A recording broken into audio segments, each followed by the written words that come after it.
பாராட்டவும் எங்களை வாழ்த்தும் இங்கு வந்ததற்கு மீண்டும் ஒரு முறை என் பணிவான வணக்கத்தை தெரிவித்துக் கொண்டு, மூட்டு மாற்று அறுவை சிகிச்சையில் ரோபோட்டிக் டெக்னாலஜியின் பயன்கள் என்ன, அதோட உதவிகள் என்னன்னு பார்க்க போகிறது தான் இந்த உரையோட முக்கியமானது. இந்த ரோபோட்டிக் அப்படிங்கிறது எல்லாத்துக்கும் பல்வேறு பரிணாமங்களில் தெரியும்.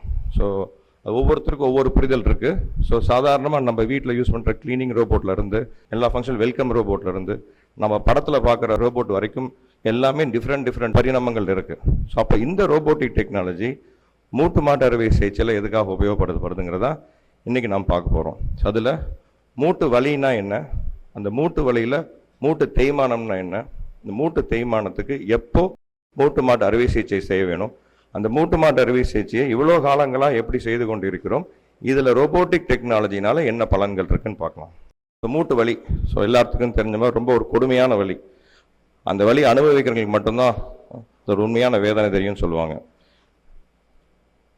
இந்த மூட்டு வலி இன்னைக்கு நேற்று இல்லை, பல நூற்றாண்டுகளாக மனிதனுக்கு இருக்கக்கூடிய மிகப்பெரிய ஒரு பிரச்சனை. அந்த வலி வந்துட்டா வேற எதை பற்றியும் நமக்கு சிந்தனையே இருக்காது. நம்ம முழு நேரமும் பார்த்தீங்கன்னா மூட்டு வலியை சுற்றியே தான் இருக்கும். முன்னாடிலாம் 60-70 வயசுக்கு மேலே தான் பார்த்தீங்கன்னா மூட்டு தேய்மானம் வந்துக்கிட்டு இருந்தது. ஆனால் இன்றைய காலகட்டத்தில் பார்த்தீங்கன்னா ஒரு 45-50 வயசுலேயே பார்த்தீங்கன்னா முழுசாக மூட்டு தேய்மானமாகி அவங்களுக்கு அறுவை சிகிச்சை செய்யணுங்கிற அளவுக்கான அந்த நிலைமை ஏற்பட்டது. ஸோ இதற்கான காரணங்கள் நம்ம ஒரு உணவு பழக்க வழக்க மாற்றம், உடல் பருமன், இது மாதிரி நிறைய காரணங்கள் சொல்லலாம். லைஃப் இஸ் அ ரேஸ்ன்னு சொல்லுவாங்க. நம்ம பிறந்ததிலிருந்து ஓடிக்கிட்டே தான் இருக்கிறோம். ஸோ நம்ம பள்ளியில் ஓட ஆரம்பித்தது நம்ம படிப்புக்காக, நம் பதவிக்காக, நம் குடும்பத்துக்காக, நம் சந்தோஷத்துக்காகன்னு சொல்லி ஓடிக்கிட்டே இருக்கிறோம். ஸோ அந்த ஓட்டம் ஒரு தருணத்தில் நமக்கு மூட்டு வலியினால் பாதிக்கப்படும் போது நம்ம கனவுகள் நிறைய பார்த்திங்கன்னா தகர்ந்த மாதிரி ஆகி போயிடும். ஸோ எந்நேரமும் இதை பற்றின நினைப்பே இருக்கும். அடுத்தது என்ன செய்யலாம், நம்ம முன்னேற்றத்துக்கு என்ன பண்ணலாங்கிறத விட்டு இந்த மூட்டு வலியை பற்றின சந்தேகமே நமக்கு இருந்துட்டு இருக்கும். ஸோ எல்லா மூட்டு வலிக்குமே ஆப்ரேஷன் மட்டும்தான் தீர்வானா இல்லை. ஸோ ஆரம்பகட்ட மூட்டு தேய்மானம் இருக்குது அப்படின்னா 50% குறைவாக தான் மூட்டு தேய்மானம் ஆகிருக்குங்கும்போது அவங்களுக்கு நிறைய வைத்திய முறைகள் இருக்குது. அந்த வலியை குறைக்கிறதுக்கும் அந்த வேதனையை குறைக்கிறதுக்கும் ஒரு சாதாரணமாக மருந்து மாத்திரை இல்லைன்னா இன்ஜெக்ஷன், நம்ம பழங்காலத்திலேருந்து நம்ம உபயோகப்படுத்துகிற ஸ்டீராய்டுங்கிற அந்த இன்ஜெக்ஷன், இதெல்லாம் என்ன பண்ணணும்னா உள்ளே இருக்கிற மூட்டு வீக்கத்தை குறைக்கும், அதோட வலியை குறைக்கும். பட் அதுக்காக இந்த இன்ஜெக்ஷன் நம்ம அடிக்கடி போட முடியாது. ஒரு தடவை 2 தடவை போகிறதுனால எந்த விதமான தப்பும். ஸோ இது மாதிரி நிறைய சிகிச்சை முறைகள் வச்சு இந்த ஆரம்பகட்ட தேய்மானத்தை நம்மளால் கட்டுப்படுத்த முடியும். இது போக ஃபிசியோதெரபி எக்ஸசைஸ், நம்ம கால் இருக்க திசுகள் சதைகள் எல்லாத்தையும் நல்லா வலுப்படுத்தும் போது நம்ம மூட்டு நல்லா ஆரோக்கியமாக இருக்கும். அதுபோக இப்போ லேட்டஸ்ட்டாக நிறைய இன்ஜெக்ஷன் முறைகள் வந்திருக்கு. ஸோ அதில் பார்த்தீங்கன்னா முன்னாடி இருந்து இருக்கக்கூடிய ஆயில் இன்ஜெக்ஷன் சொல்லுவோம். உள்ளே நமக்கு மூட்டுக்குள்ளே பசை உண்டாகிறதுக்காக போடக்கூடிய இன்ஜெக்ஷன்ஸ் இருக்குது. அதுபோக இப்போ லேட்டஸ்ட்டாக வந்திருக்க பிஆர்பி இன்ஜெக்ஷன் சொல்லுவோம். நம்ம ரத்தத்திலிருந்தே அணுக்களை எடுத்து அதை சுத்திகரித்து அதை நம்மளோட மூட்டுக்குள்ளே செலுத்தும் போது அந்த மூட்டில் இருக்கிற டேமேஜ் சரியாகும் அப்படிங்கிற மாதிரியான புது இன்ஜெக்ஷன் முறைகள். இது போக பிமேக் இன்ஜெக்ஷன், நிறைய வைத்திய முறைகள் இருக்குது. ஸோ இந்த வைத்திய முறைகள் எல்லாம் தாண்டி நம்ம மூட்டு கம்ப்ளீட்டாக டேமேஜ் ஆகும்போது அந்த இடத்துல மூட்டு கம்ப்ளீட்டாக வளைஞ்சு போயிடும். அந்த மூட்டு வளைஞ்சிருச்சுன்னா அந்த மூட்டுக்கு நடுவில் தேய்மானம். ஸோ அப்படின்னா மூட்டில் கேப்பே இருக்காது. சரிங்களா? ஸோ அது மாதிரி கேப்பே இல்லாத ஒரு சூழ்நிலை ஏற்படும் போது அவங்களுக்கு இருக்கிற ஒரு மிகப்பெரிய வரப்பிரசாதம் தான் இந்த மூட்டு மாற்று அறுவை சிகிச்சைங்கிற ஒரு சிகிச்சை முறை. இதில் அந்த தேய்மான பகுதியை மட்டும் நம்ம செதுக்கி அதுக்கு பதிலாக இந்த மூட்டு ஆப்ரேஷன் பண்ணோம்னா அந்த எலும்பும் தேய்கிறத நம்ம கட்டுப்படுத்தலாம்.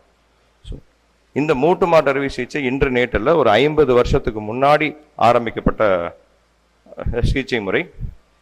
நமக்கு 1968 தான் முதல் மூட்டு மாற்று அறுவை சிகிச்சை செய்ததா நம்ம வரலாறுகள் இருக்கு. அப்பத்த அறிவியலும் சரி, அப்பத்த தொழில்நுட்பமும் சரி, ரொம்ப ஒரு ஆரம்பகட்ட நிலையில தான் இருந்தது. ஸோ அப்பத்த மூட்டுகள் எல்லாமே பார்த்தீங்கன்னா ரொம்பவே ஒரு சாதாரண மூட்டுகளாக தான் இருக்கும். ஸோ இந்த மூட்டுகள்லாம் ஒரு அதிகபட்சமாக பார்த்தீங்கன்னா ஒரு 10 வருட காலம் வரைக்கும் வரும். அந்த 10 வருட காலத்துக்கு அப்புறம் இது மாதிரியான டேமேஜ் அந்த மூட்டில் ஏற்படும் போது நமக்கு சின்ன வலிகள், வேதனைகள் அப்படின்னு நிறைய விஷயங்கள் நமக்கு வரும்.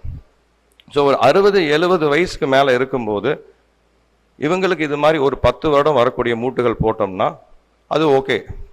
ஏன்னா 10 வருஷ காலம் யாரோட உதவியும் இல்லாமல் நாமளே வலி இல்லாமல் இருக்கிறதுக்கான ஒரு சூழ்நிலை அமையும். ஆனால் அதுவே ஒரு 40-45 வயசில் ஒருத்தங்களுக்கு மூட்டு மாட்டு அறுவை சிகிச்சை செய்யும் போது இது மாதிரியான ஒரு 10 வருடம் வரக்கூடிய மூட்டை போட முடியுமா அப்படின்னா அது நாட் ஓகே. ஸோ இவங்களை தெரியாதவங்களே இருக்க முடியாது இல்லையா? விஜய் டிவியோட ஒரு ஃபேமஸ் ஆங்கர் டிடி, இவங்களுக்கு தற்சமயம் ஒரு அறுவை சிகிச்சை நடந்திருக்கு. சரி, அது என்ன அறுவை சிகிச்சைனா இந்த மூட்டு மாற்று அறுவை சிகிச்சை நடந்திருக்கு. இவங்களுக்கு வெறும் 43 வயசு தான் ஆகுது. இவங்களுக்கு மூட்டு கம்ப்ளீட்டாக டேமேஜ் ஆகிருக்கு. ஸோ இவங்களுக்கு மூட்டு மாட்டு அறுவை சிகிச்சை செய்யணும்னா இவங்களுக்கு வெறும் ஒரு 10 வருடம் வரக்கூடிய ஒரு மூட்டு மாட்டு அறுவை சிகிச்சை செய்தால் போதுமா? அது போதாது.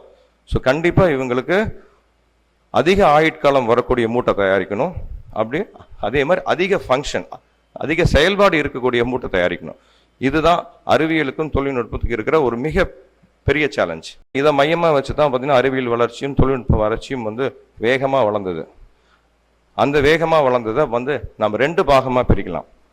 முதல் பாகத்தில் இந்த மூட்டோட குவாலிட்டி அண்ட் மூட்டோட டிசைன் அப்படின்னு மூட்டோட தரம் அண்ட் மூட்டோட வடிவமைப்பு, இதுக்கு முக்கியத்துவம் கொடுத்து நிறைய மூட்டுகள் தயாரிக்கப்பட்டது. ஏன்னா மூட்டோட தரம் நல்லா இருந்தால் அந்த மூட்டோட லைஃப் நல்லா இருக்கும். மூட்டோட வடிவமைப்பு நல்லா இருந்தால் அந்த ஃபங்க்ஷன், அந்த காலை மடக்கிறது, அந்த காலை கீழே உட்கார்றது, இது மாதிரி விஷயங்கள் நடக்கிறதுக்கு அந்த மூட்டை நல்லா மடக்கி உட்கார முடியுங்கிறதுக்காக அதோட டிசைன் நல்லா இருந்தால் நல்லா இருக்குங்கிறது தான் இது.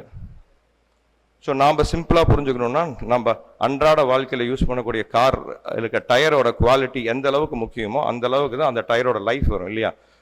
ஒரு டயர் 10,000 கிலோமீட்டர் வருது, 20,000 கிலோமீட்டர் வருதுங்கிறது என்னென்னா அந்த டயரோட குவாலிட்டியும் அந்த டயரோட டிசைனையும் வச்சு தான் நாம் சொல்கிறோம். அதே தான் இந்த மூட்டோட குவாலிட்டி அண்ட் மூட்டோட டிசைனை வச்சு தான் இது மாதிரியான கண்டுபிடிப்புகள் வர ஆரம்பிச்சது. ஸோ இந்த கண்டுபிடிப்புகளில் நிறைய மூட்டுகள் வந்தது. கோபால் குரோம் மூட்டு, ஆக்சீனியம் மூட்டு, டைட்டேனியம் மூட்டுன்னு சொல்லி நிறைய உயர்தரமான மூட்டுகள் வந்தது. இந்த மூட்டுகள் எல்லாமே குறைஞ்சது ஒரு 15-20 வருஷத்தில் ஆரம்பித்து ஒரு 25 வருஷம் 30 வருஷம் வரைக்குமான இதோட ஆயுட்காலங்கள் எல்லாமே இருந்தது. ஸோ இது மாதிரி மூட்டுகள் இருக்கும்போது ஒரு 50-55 வயசுலேயே நமக்கு மூட்டு தேய்மானம் ஏற்பட்டு மூட்டு மாற்று அறுவை சிகிச்சை செய்யணுங்கிற கட்டாயம் ஏற்பட்டால் கட்டாயமாக இந்த மூட்டுகள் நமக்கு ஒரு பெரிய வரப்பிரசாதமாக இருந்தது. ஆனால் இதுக்கு அப்புறமும் நம்ம ஆராய்ச்சிகள் நிற்கவே நிற்காது. ஆனால் ஆராய்ச்சிங்கிறது போயிட்டே இருக்கும். இதுலேயும் என்ன பிரச்சனைகள் இருக்குது, என்ன ப்ராப்ளம் இருக்குது அப்படிங்கிறத நம்ம கண்டுபிடிச்சிக்கிட்டே தான் இருக்கணும். சரிங்களா? ஸோ அப்படி நம்ம ஆராய்ச்சியில் பார்க்கும்போது ஒரு 100 பேர்த்துக்கு மூட்டு மாட்டு அறுவை சிகிச்சை செய்யும்போது அதில் ஒரு 80 to 90% அந்த மூட்டோட குவாலிட்டினால இன்க்ரீஸ் ஆகும். பட் நமக்கு 100% வேணும்னா அந்த மூட்டோட அலைன்மெண்ட் அண்ட் ஸ்டெபிலிட்டி நல்லா இருக்கணுங்கிறது தான். ஸோ இதுவும் சொல்கிறோம்ல, நம்ம கார் டயர் என்ன குவாலிட்டியான டயராக இருந்தாலும் அந்த வீல் அலைன்மெண்ட் கொஞ்சம் மாறி இருந்தாலும் அந்த டயர் உள்ளேயோ வெளியவோ பார்த்தீங்கன்னா தேய்மானமாக வச்சோம். இந்த அலைன்மெண்ட்டையும் இந்த ஸ்டெபிலிட்டியும் துல்லியமாக மில்லிமீட்டர் தவறு இல்லாமல் செய்வதற்காக கொண்டு வரப்பட்ட ஒரு மிகப்பெரிய கருவி தான் இந்த ரோபோட்டிக் டெக்னாலஜிங்கிற ஒரு கருவி. சரி, ஒரு எக்ஸாம்பிளாக பார்க்கும்போது ஒருத்தருக்கு மூட்டு தேய்மானம் ஏற்பட்டிருக்குது. ஸோ அவங்களுக்கு இது மாதிரி மூட்டு வளைவு ஏற்பட்டிருக்குது. அங்கே பார்த்தீங்கன்னா அந்த எக்ஸ்ரேயில் அந்த மூட்டில் கம்ப்ளீட்டாக கேப்பே இல்லை, சுத்தமாக ஒன்றோட ஒன்று ஜாம் ஆன மாதிரி இருக்கும்போது இவங்களுக்கு நம்ம செய்ய வேண்டியது இது மாதிரி மூட்டு மாற்று அறுவை சிகிச்சை. அப்படின்னா அந்த மூட்டு தேஞ்ச பகுதியோட அடிப்பாகத்தை மட்டும் நம்ம எல்னி செய்கிற மாதிரி அதை செதுக்கி எடுத்து அதுக்கு பதிலாக அந்த கேப் மாதிரி நம்ம மூட்டை போடும்போது அந்த எலும்பு உரசாமல் நமக்கு வலி இல்லாமல் காலை நேராக பண்ண முடியுங்கிறத அந்த மூட்டு மாற்று அறுவை சிகிச்சை.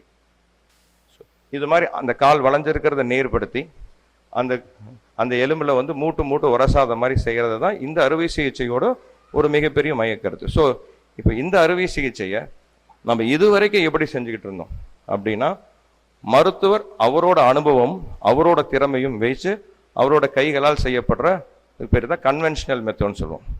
மருத்துவரோட திறமைங்கிறது மருத்துவரோட அனுபவம் சார்ந்தது. 100 ஆப்ரேஷன் பண்ணுறாரு, ஒரு 1000 ஆப்ரேஷன் பண்ணுறாரு, ஒரு 5000 ஆப்ரேஷன் பண்ணும்போது அவரோட திறமை கொஞ்சம் கொஞ்சமாக அதிகமாகும். பட் எவ்வளோ திறமை அதிகமானாலும் அவரால் 100% துல்லியமாக ஒரு மூட்டு ஆப்ரேஷனை பண்ண முடியுமானா அதில் ஹியூமன் எரர்ஸ்ன்னு சொல்கிறோம் இல்லைங்களா? அப்படின்னா மனித திறமைக்கு அப்பாற்பட்டு நடக்கக்கூடிய சில தவறுகள் அது கண்டிப்பாக எல்லா தொழிலையும் எல்லா தொழில்நுட்பத்திலையும் இருக்கும். அந்த தவறுகள்னால நம்ம ஒரு 90-95% வரைக்குமான சக்ஸஸ் ரேட். 100 பேருக்கு நம்ம ஆப்ரேஷன் பண்ணும்போது 80 பேர் பார்த்தீங்கன்னா ஒரு நல்ல அறுவை சிகிச்சை டாக்டரும் ஒரு 80-90 பேர் நம்மகிட்ட சந்தோஷமாக இருப்பாங்க. ஆனால் மீதி ஒரு 10 பேர் to 5 பேர் பார்த்தீங்கன்னா சின்ன சின்ன வலி. 100% மனிதர்களால் கொடுக்க முடியுமானா அதில் தான் கொஞ்சமான சில வேறுபாடுகள் இருக்கு. ஸோ இதுக்கு ஒரு முற்றுப்புள்ளி வைக்க முடியுமா? ஸோ அந்த அக்யூரஸியை நம்ம 100% கொண்டு வர முடியுமாங்கிறது தான் இந்த ரோபோட்டிக் டெக்னாலஜி. ஸோ ரோபோட்டிக் டெக்னாலஜிங்கிறது அந்த ரோபோட்டே தன்னிச்சையாக ஆப்ரேஷன் பண்ண போகிறதில்ல, அப்படி செய்யவும் முடியாது. இதில் ரோபோட் வந்து தன்னிச்சையாக வந்து வேலை செய்ய போகிறது கிடையாது. ஸோ இதில் வந்து ரோபோட் வந்து நமக்கான ஒரு மிகப்பெரிய நண்பன், நமக்கான பெரிய உதவி கரம் தான் இந்த ரோபோட். ஸோ இதில் வந்து எல்லா விதமான பிளானிங், அப்படின்னா ஒருத்தருக்கு தேய்மானத்தில் எவ்வளோ வளைஞ்சிருக்குது, அந்த காலில் எவ்வளோ வளைவு, அதை நாம் எவ்வளோ தூரம் நேர்படுத்தணும், அந்த நேர்படுத்துறதுக்கான அலைன்மெண்ட்டோட கரெக்டான நம்பர் என்ன, இது எல்லாத்தையுமே நம்ம கண் முன்னாடி பார்க்கலாம். ஆப்ரேஷன் தியேட்டரில் நம்ம கண் முன்னாடி அதை எல்லாத்தையுமே நம்ம பார்க்கும்போது அதை துல்லியமாக 100% நம்ம பண்ணுறதுக்காக உபயோகப்படுத்துறது தான் இந்த ரோபோட்டிக் ஆர்ம். இதை வச்சு செய்யும்போது நம்ம கண்ணு முன்னாடி இந்த அலைன்மெண்ட் கரெக்டாக வந்துதா, இந்த அலைன்மெண்ட் கரெக்டாக உட்காந்துருக்காங்கிறத நம்ம பார்க்க முடியும். ஸோ இந்த 100% துல்லியமாக நாம் இதை கொடுக்கும்போது இதில் இருக்கிற அட்வான்டேஜ் வந்து பார்த்தீங்கன்னா, இது சிறிய இன்சிஷன் அப்படின்னா காயம்னு சொல்கிறோம் இல்லைங்களா, இது லேப்ரோஸ்கோபிக் மெத்தோடுக்கும் ஓப்பன் மெத்தோடுக்கும் இருக்கிற கம்பேரிசன் கிடையாது. ஏன்னா அது மிகப்பெரிய கம்பேரிசன். இதில் வந்து நம்ம மூட்டை பொறுத்துறதுக்கு எப்படியா இருந்தாலும் முழங்கால் அறுவை சிகிச்சை செய்து தான் ஆகணும். ஆனால் நமக்கு முன்னாடி தேவைப்படுற அந்த காயத்தோட பார்க்கும்போது இந்த காயம் ரொம்பவே கம்மியாக இருக்கும். லெஸ் டிஷ்யூ டேமேஜ் அப்படின்னா திசுக்கள் வந்து ரொம்ப குறைவாகத்தான் ஹேண்டில் செய்யப்படும். ஸோ திசு சேதம்ங்கிறது ரொம்ப கம்மியாக இருக்கும். ஸோ திசு சேதம் கம்மியாக இருக்கும்போது அதில் ஃபாஸ்டர் ரெக்கவரி அப்படின்னா சீக்கிரமாக குணமடைதல் இருக்கும். லாங்கர் இம்ப்ளான்ட் லைஃப் அப்படின்னா இதை எல்லாத்தையும் கரெக்டாக பண்ணும்போது அந்த இம்ப்ளான்ட் நம்ம 25 வருஷம் வரும்னு நினச்சோம்னா அதிலிருந்து ஒரு 5 வருஷம் சேர்த்து வர்றதுக்கான வாய்ப்பு தான் இருக்குது. அதே மாதிரி இம்ப்ரூவ்டு ஃபங்க்ஷன். ஸோ எல்லாருமே கேட்குறது என்னென்னா, நான் கீழே சமணங்கால் போட முடியுமா, குந்தக்கால் போட முடியுமான்னு கேட்குறாங்க.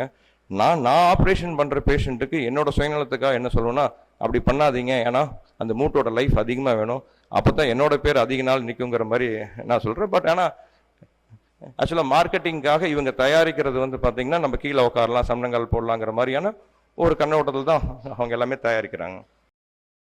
இந்த ஒரு அற்புதமான ரோபோட்டிக் டெக்னாலஜியை ஈரோட்டில் முதல் அறிமுகப்படுத்துவதற்காக எஸ்கே மருத்துவம் சார்பாகவும் குமரவேல் ஆகிய என் சார்பாகவும் ஒரு மிக பெரிய பெருமை அடைகிறேன். எல்லாத்துக்கும் என் நன்றியை கூறி, இந்த வாய்ப்புக்கு நன்றி கூறி விடைபெறுகிறேன். நன்றி, வணக்கம். SK Hospital Advanced Joint Replacement Center 4 Pusara Chennamalai Street, EVN Road, Erode 638009. OP appointment number +91 86677 27100, manager number +91 98420 52241. SK மருத்துவமனை அதிநவீன மூட்டு மாற்று அறுவை சிகிச்சை மையம் 4 பூசாரி சென்னிமலை வீதி, EVN ரோட், ஈரோடு 638009.